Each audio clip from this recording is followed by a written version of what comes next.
হরে কৃষ্ণ। মানুষের জীবনটা একদম ঠিক একটা গাড়ির মতো। যেমন কোনো একটা মালিক বা ড্রাইভার গাড়িটি চালায়, যতক্ষণ সে চালায় সে তার উপরে নির্ভর করে সে কেমন করে চালাবে।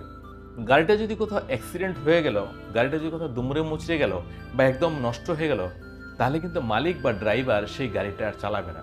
তখন গাড়িটা কিন্তু চেঞ্জ করে সে অন্য গাড়িতে বসবে।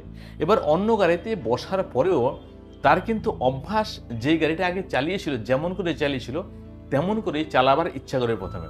তারপর হচ্ছে তার নিজের স্টাইল। এবার এমনও হতে পারে যে একটা নতুন গাড়ি পেয়েছে একটু আলাদা টাইপের, তো সেটা একটু আলাদা স্টাইলে চালাবে।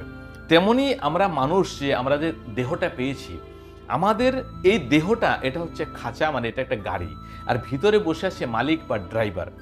এবারে আপনি গাড়িটা চালাচ্ছেন কিন্তু সেটা আপনি বুঝতে পারছেন না।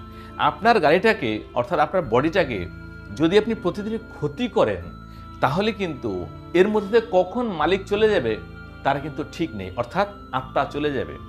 যেমন কোনো গাড়ি যদি অ্যাক্সিডেন্ট হয়ে যায় অজান্তেও, তারপরে কিন্তু মালিক বা ড্রাইভার বাঁচার চেষ্টা করে। গাড়ি থেকে কখন মালিক বা ড্রাইভার বেরিয়ে গেল সেটা কিন্তু হয়তো গাড়ি নিজেও টের পেল না। চলতি গাড়ির মধ্যে নেমে গেল কিন্তু মালিক বেঁচে গেল, মালিক বা ড্রাইভার মরবে না।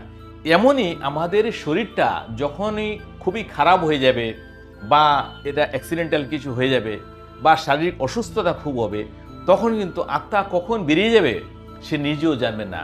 তারপরে অনেক পরে গিয়ে জানবে যে সে তার বডির মধ্যে নেই, তার বডি ছাড়া হয়ে গেছে। তো এমনই হয়।